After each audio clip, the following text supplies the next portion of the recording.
是上天在怜悯，时钟转啊转，把你带到我这里，从此我的生命开始充满奇迹，缘分转啊转，把我带到你那里，一档档接的题，辗转轮回相依。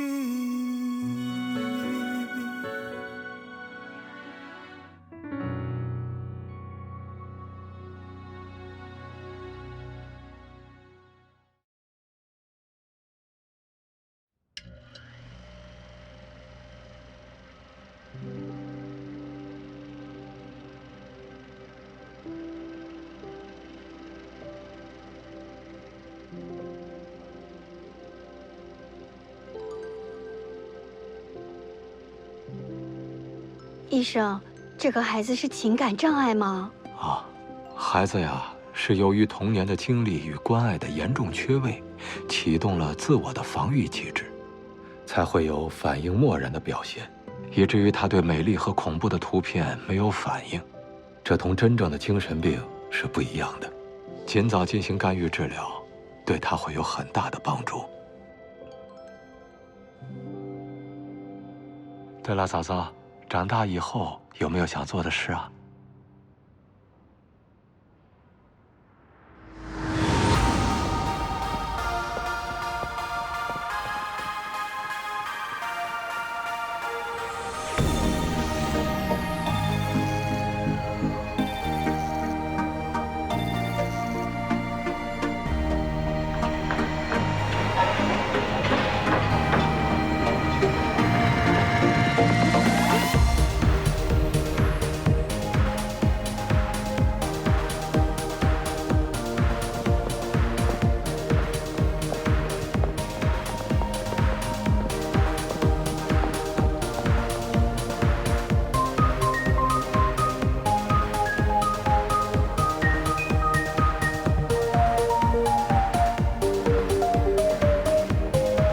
林阿姨早。哎，早。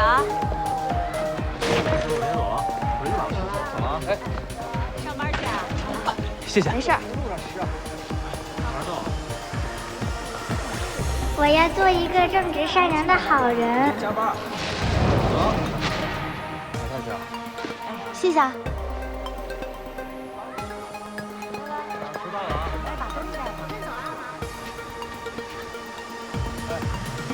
好啦，谢谢姐姐。上班去啊？爷爷早。怎么样了？我要做一个正直善良的好人。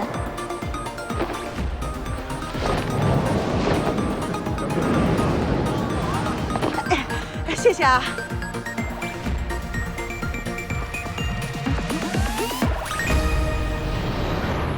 馆长为什么推荐我呀？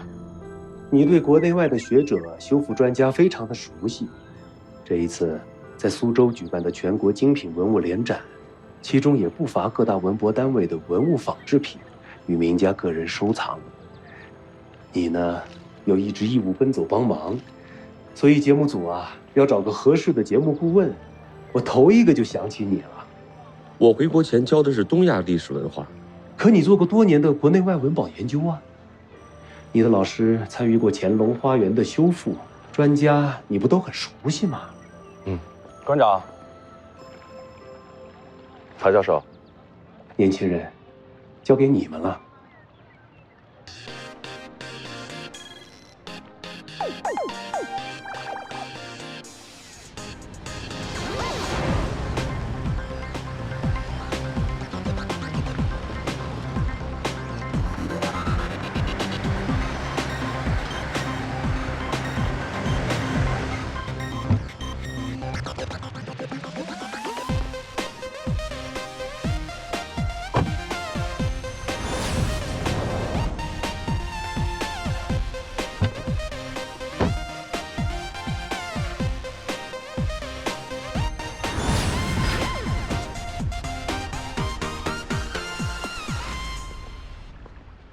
先前合作的时候便已依托，我只是负责提供拍摄协助，可从未说过参与传承的每一个制作环节。于公呢，你是我们公司专门请来的专家；于私呢，咱俩是多年的好朋友，你怎么忍心在我最需要你的时候袖手旁观呢？只是招聘编导，你邀请导演的时候也没跟我商量过呀。招聘编导当然是小事儿，我不麻烦你。打发人的事儿，得靠你了。打发？顾总早。涛涛，接个电话，我爸啊。对一下，下午要交的。行，好。爸，我当然相信您的眼光了。要是没有问题的话，不过他还得面试，不能公私不分。我知道。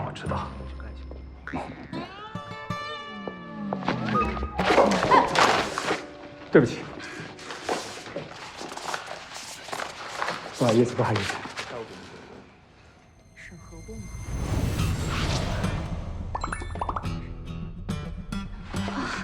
不好意思，我着急去面试，我想去个洗手间。哎，好，不好意思。好，爸，再见。好，谢谢。谢谢。我去叫下一位。木导，下一个就是我爸推荐的。鱼在早。顾总，你邀请我的时候怎么说的呀？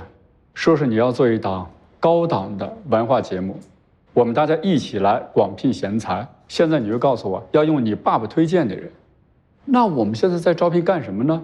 这不是浪费大家的时间吗？这只是一个推荐名额，至于用或者不用，还是要看他的个人业务能力。就算我爸固执己见，也要听多方的意见，对不对，涛涛？你要让我跟董事长说，他推荐的这位于小姐条件不符，不予录取，对吧？善解人意。顾总，你看到现在，他以前的作品都没有交上来，说明什么呢？说明一定没什么才华。同意。我建议啊，赶紧找个借口把他给开了得了。就是这个意思。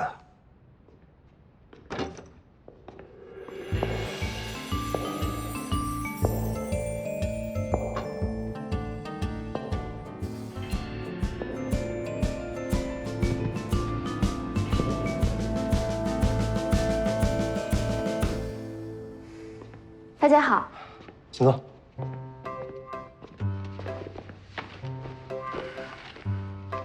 是你？鱼在早，有班骑手，不错，是从《诗经》里来的吧？水藻里的鱼若隐若现，谁都看不清楚它的真面目。不过面试的时候，还请坦诚相待。于小姐，你在做这个贫困女性生存情况的调查？是的，过去的1年里，我做过护工、清洁员跟服务生。目的呢？我在为公益纪录片搜索资料，专门调查社会低薪阶层女性的日常工作和生活状态。我发现她们在面对镜头的时候显得过于拘谨和不自然，所以我希望深入其中，从被采访对象中获得真实有用的信息。真看不出来，小年纪还有这么强的社会责任感。哎，我最近也正在做一个贫困女性有关的纪录片，到时候咱们可以一起来。木导，不好意思打断一下，你一会儿不是还有事儿吗？时间紧，任务重，下面还有位更加优秀的应聘者，要不要一起把他叫进来面试啊？木导。好。阿轩，我去叫。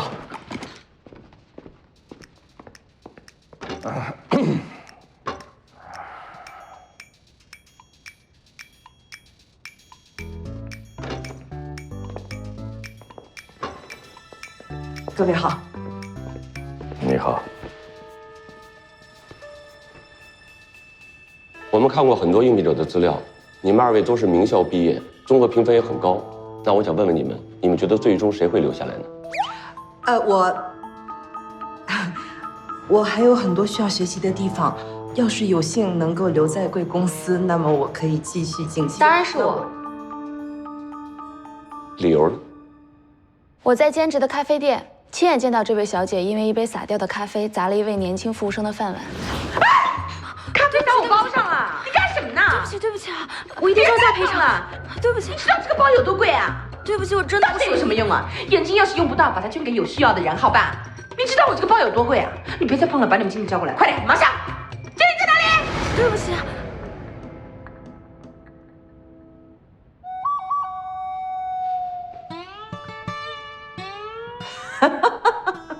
血口喷人，为达目的不择手段，哎，没有必要这样子。假的什么咖啡厅啊，服务员啊，没见过，没有见过的呀，在说什么呀？真是。于小姐，很感激你的热心和正义。介于你们二位的立场，我有理由怀疑你刚才那番说辞。更何况这里是制作公司，而不是争对错的地方。我更看重的是编导的个人业务能力，以及是否能给公司带来更多的利益。哎，顾总说的对。刘小姐啊，在我揭穿你的时候，你第一时间应该借由我们目前的竞争立场来推翻我的说辞，而不是陷入真与假的辩白。尤其是在像例如咖啡店这样的公众场合，摄像头很多的，事实往往无可辩驳。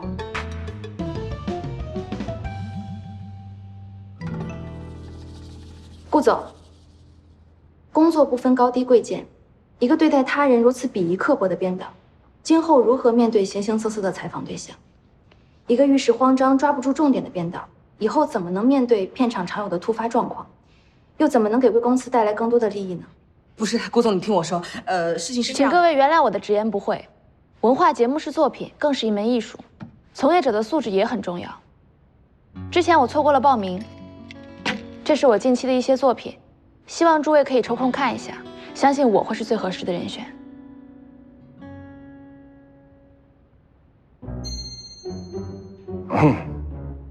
我们会好好看的。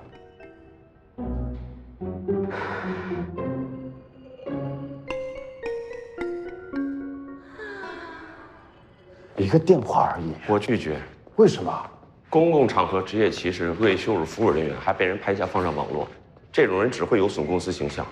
还有，刚刚你也看到了，于小姐3次跳级，名校经历，虽然不是编导专业，但是主修新闻，做过媒体记者和民生新闻栏目编导，拍出来的作品无可挑剔，连穆导都点了头，我看不出有什么拒绝的理由啊。陶陶，你有没有想过，可能是你身边的女伴太少，对女性缺乏了解。你是在招聘编导，又不是在招聘女朋友，为什么我觉得你对她充满偏见呢？怎么，刚才我的表现很明显吗？昭然若揭。不过，看她那么自信满满的样子，倒像是早知道自己会被录用，气死我了。这里是休息区，大家会在这里喝咖啡、谈工作。这位是剪辑师。这位是新来的编导于在早，以后有剪辑的工作就在这儿完成。这里是会议室，大家会在这里讨论方案，公司做的片子呢也会在这边集体观看。这里是咱们办公区。说，这位是新来的编导于在早，以后就坐在这个位置。于编导你好。你好，我是舒柔，于在早。那你先熟悉一下，我先去忙。谢谢，不客气。您请坐。好，谢谢。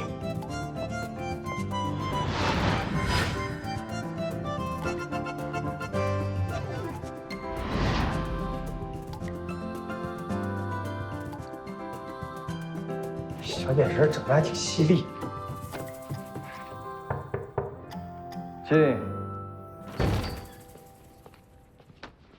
明天的拍摄方案，穆导看了吗？看了，导演说没问题。哎呀，这回编导到位了，导演再也不用操心这繁琐的工作了。编导助理可没有这个资格。编导助理？把采访内容发给主持人，让他下午3点前给我回复。那个出了点岔子，刚得到消息，原定的主持人啊，他把肋骨摔断了，得住院，他想推迟拍摄。那就按照合同，让他们赔偿3倍违约金。不是，人家刚把肋骨摔断。刚刚肋骨是随随便便可以摔断的吗？他去登山了还是怎么着？去整形美容科找人，把违约金给我带回来。另外，换主持人。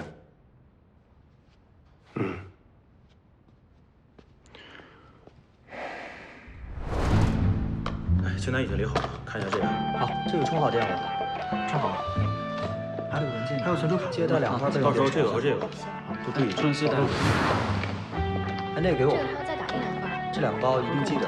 好，行，赶紧装起来吧。好，轻点，不要。打印好了吗？哎，好了，给我吧。行，赶紧装起来，我们准备走了。来，包给我，细细再检查一下。走，出发。准备好了。哎，好，那我先过去了。今天拍摄的任务很多啊。走吧。东西拿好了，走吧。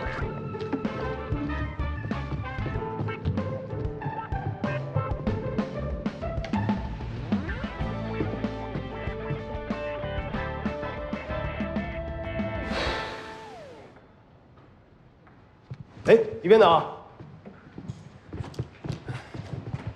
你有新的工作任务啊？这位是你搭档。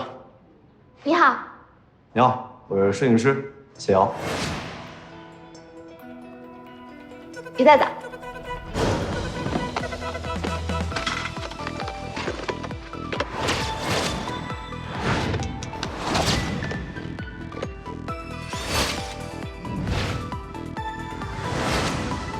对不起，导演，我肚子疼，上了趟厕所。早干嘛去了？不好意思啊。导演，哎，导演，赶紧的啊！好，就等你，没问题吧？没问题。这光怎么这么暗呀？哎，铁儿，导演，这光怎么这么暗呀？这光前期就是这样。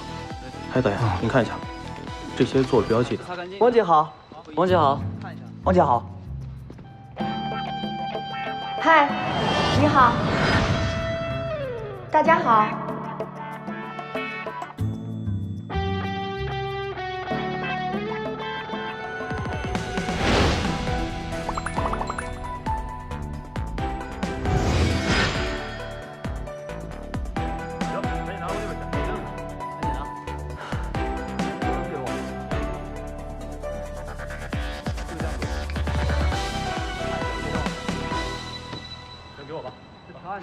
木导，我给您介绍一下，我这边都擦完了啊。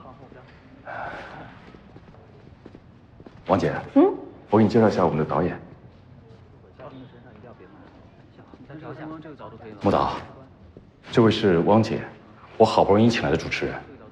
这位是木导。不用介绍了，我跟莫导是老相识了。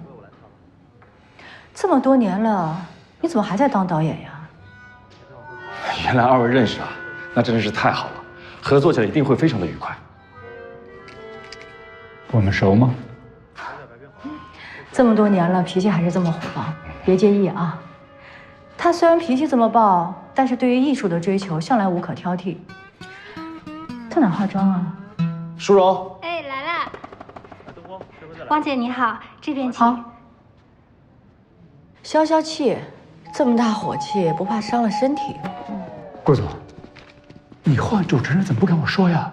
昨天我告诉您了，您说拍摄任务太忙，这种小事让我自己决定啊。那谁知道是他呀？你这不是不带这么干的。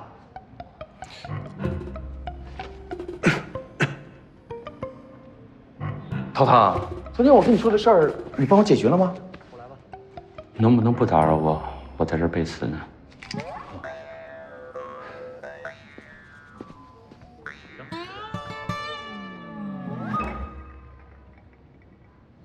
好看。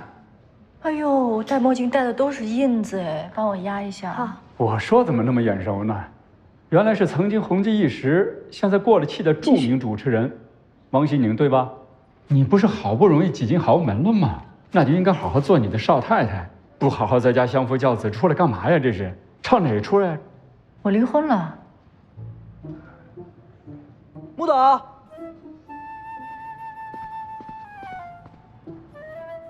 看着好多了。需要帮您加一对耳环吗？啊，不用了，我喜欢简单一点。给我找支清淡的口红，谢谢。这个颜色可以吗？可以。哎。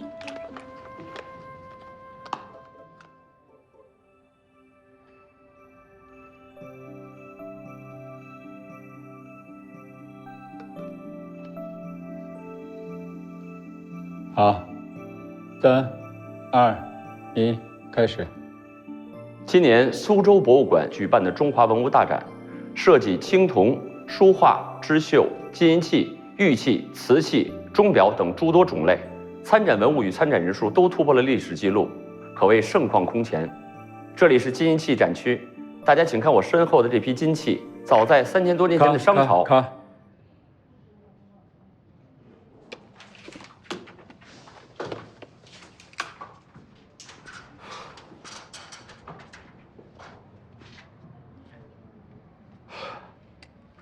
能不能提起几盯上呢？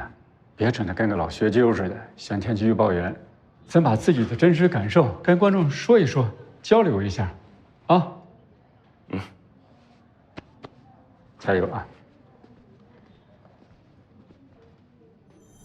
花丝镶嵌，最早可追溯到春秋战国时期。那时的人们会将金丝与金片用作青铜器、兵器等实用器物上的装饰。随着隋、唐、宋、元各朝的发展，花丝镶嵌越来越多地应用于首饰的制作。到了明清时期，工艺更追求细腻精工，风格则尽显富丽华美。无论是表现技法还是审美追求，都达到了历史最高水平。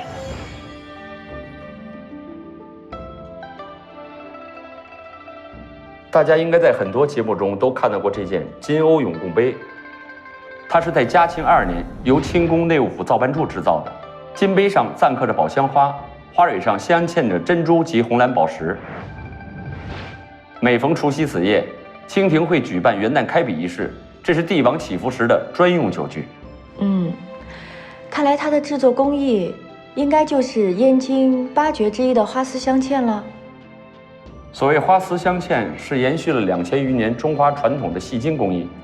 它起源于至少在春秋战国时期就出现的青铜铸造工艺中的金银错，在明清时期达到巅峰。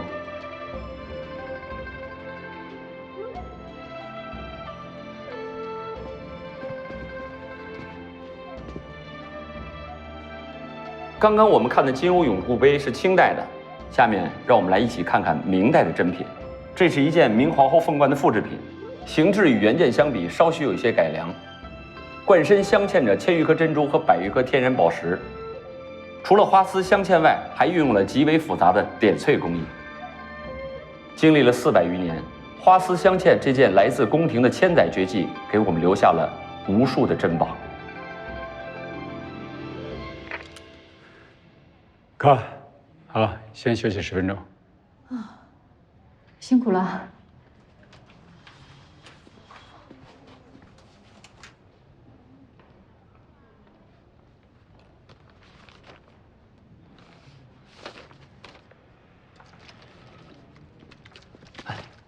知道吗？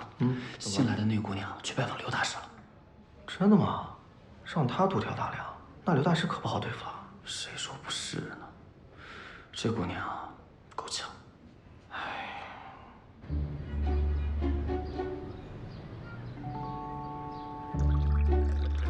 谢谢。刘老师，不好意思啊，又来打扰您了。太客气了，没关系。来，我给你介绍一下什么叫花丝镶嵌。到这边来。花丝镶嵌啊，包括花丝和镶嵌2种工艺，就是把千变万化的花丝编结成型，然后嵌上各种颜色的珠宝做装饰，这是真正的皇家宫廷艺术。刘老师，你知道我干这行已经37年了，摄制组我见得多了，你们想拍什么我都知道。刘老师，干脆这样，就从拉丝开始，那画面拍出来叫一个漂亮。来，刘师傅。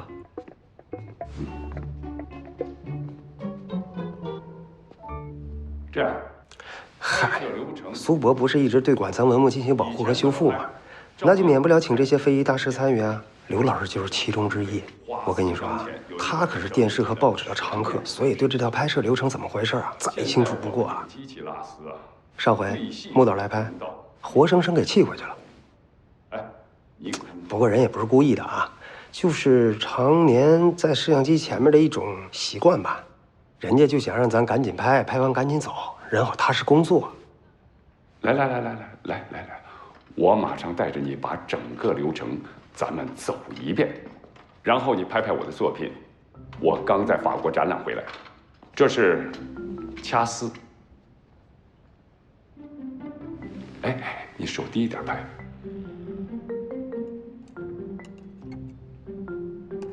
行，一如既往。哎，一会儿我还有事儿啊，我先走了。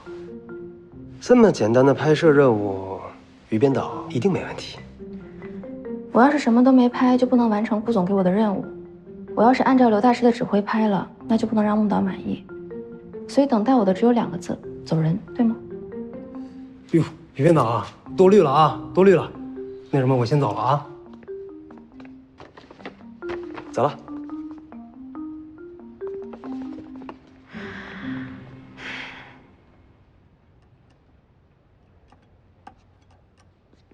这是蕾丝，这是甜丝。你稍微低一点，哎，对，近一点。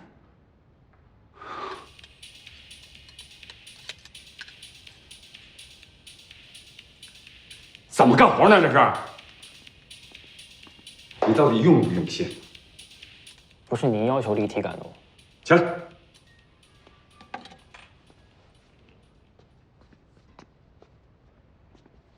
我是要立体感，但是你也不能这样，从这后边愣升顶啊，这是不行的。你看见没有？看着啊。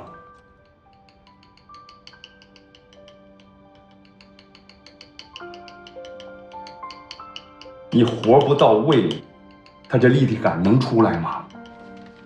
还有，你看，你这鳞片必须是均匀的，每一个鳞片一模一样，这就是手上的功夫。你看，还有，你看，你这个战刀走，你看这些人啊，你看，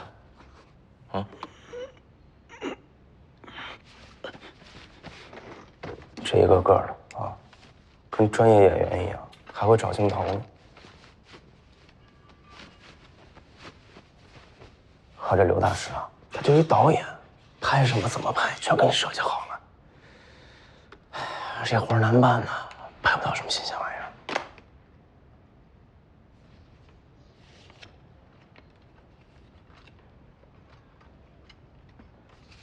我先撤了。1小时之后再回来。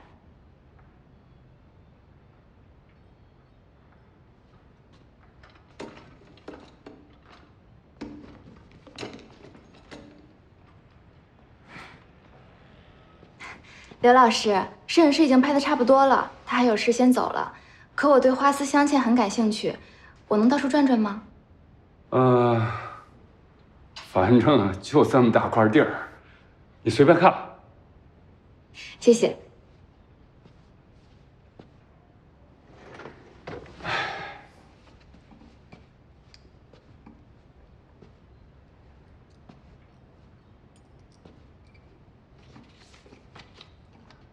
你学这行都多久了，还是不着调？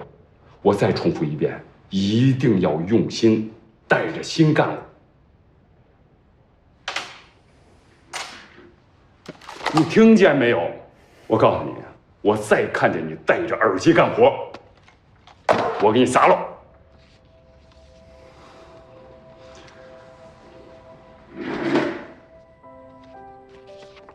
这块就很关键了。哎，这你明白吧？就这块，这些地方一定要不能急。咱们这活心急是干不出的。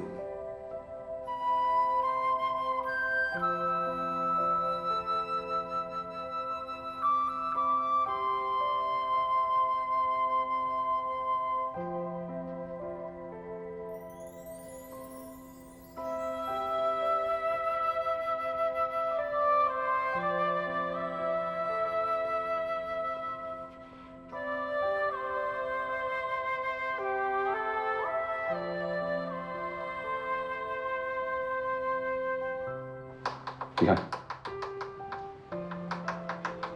要顺着这锤子惯性走，你看，行云流水。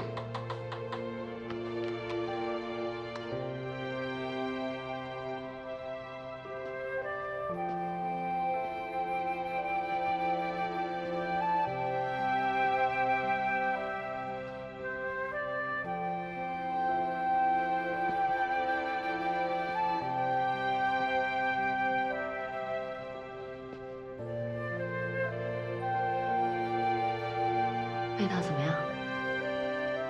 还不错。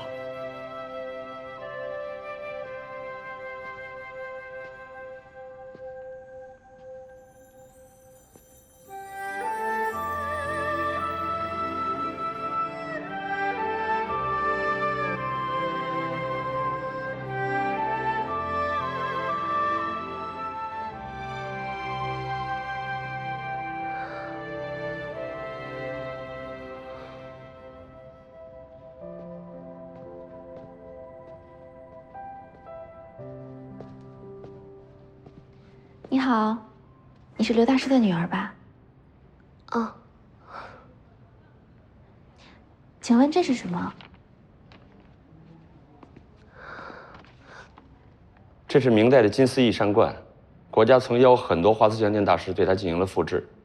当时刘大师因身体抱恙未曾参与。如今这张照片出现在这儿，看来刘大师也寄养了吧？哎呦，陶教授你来了，来，这边请。你怎么来了？今天的拍摄任务完成了，我过来看看有什么可以帮忙的。谢谢。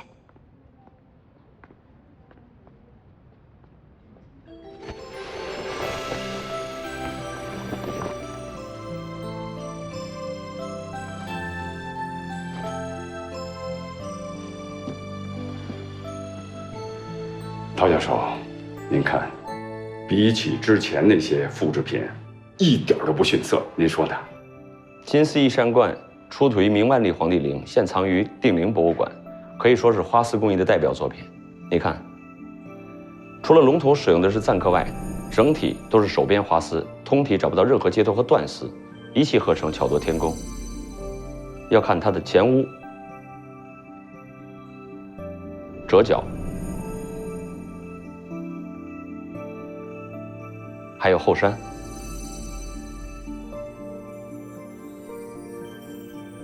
刘老师，这得用多少根金丝啊？哎呀，说来惭愧啊，原作用了518根金丝，可是我这个复制品用了900多根，最细的金丝还不到0.2毫米。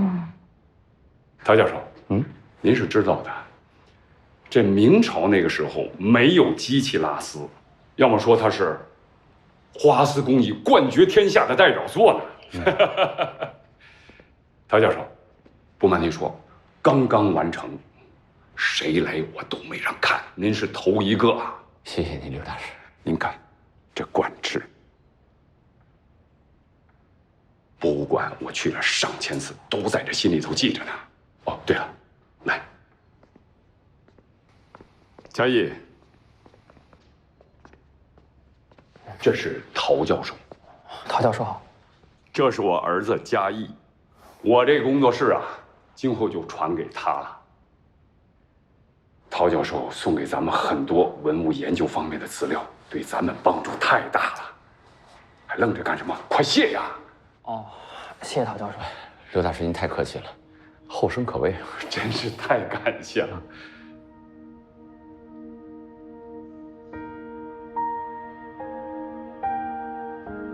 来，咱们看看这个。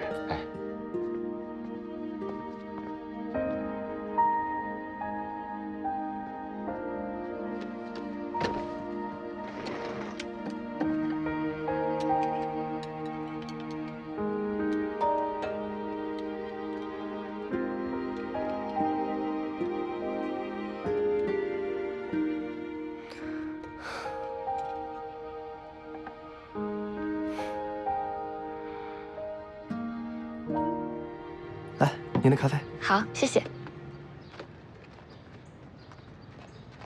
陶教授啊，谢谢。不客气。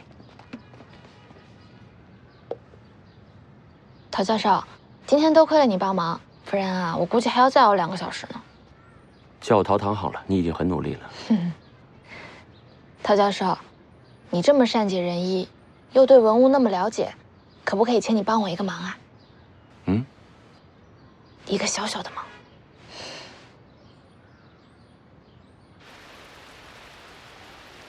除了花丝镶嵌外，还运用了极为复杂的点翠工艺。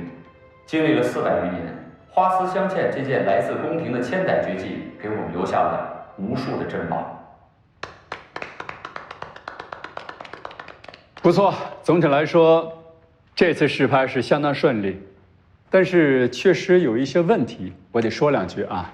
汪主持，燕京8绝之一的“花丝相嵌”这句词是您的吗？上去就抢？我顺口接上的。好，就算顺口。那您老人家在采访的过程当中问人家陶教授关于文物娱乐化的倾向怎么看，您希望他怎么回答？嘉宾就站在慈善的舞台上，您去问人家什么捐款是什么心情，高不高兴，振不振奋，有什么意义？你是希望人家告诉你人家心疼钱，还是能告诉你实话咋的？所有人都知道文物保护需要资金和关注，你去问这样的一个问题，这不是浪费时间吗？文案是您亲自敲定的，我不过就是个执行者。穆导是对我个人有意见吗？真没有，我也不是推卸责任。汪主持，我一天到晚忙得昏天黑地的，我不可能逐字逐句的去修改。我是想提醒您老人家做功课的时候，能不能认真的考虑考虑，您是比文物美，还是比陶教授知识更渊博？汪大主持人，我就是希望在这档节目里看到主持人的价值，同时我也希望你能够在这档节目里找到自己的位置。就这样。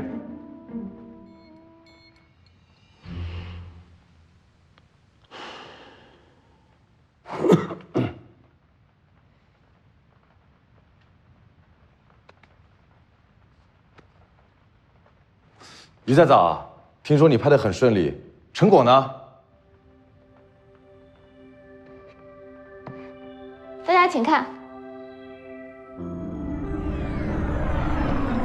《红楼梦》中说：“玉在炉中求善价，钗于帘里待时飞。”帘是古代女子盛放梳妆用品的器具，从战国时期贵重的漆器妆帘，发展到现代的梳妆台与妆匣，始终是女性重要的闺房用品。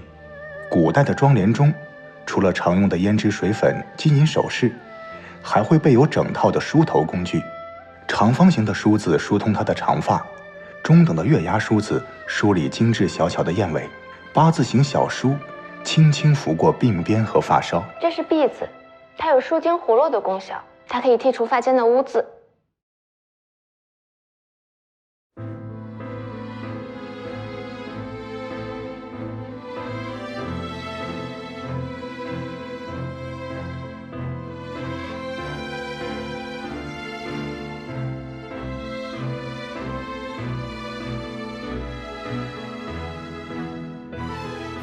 叮当琳琅花色香，灯将玉浆中表彰。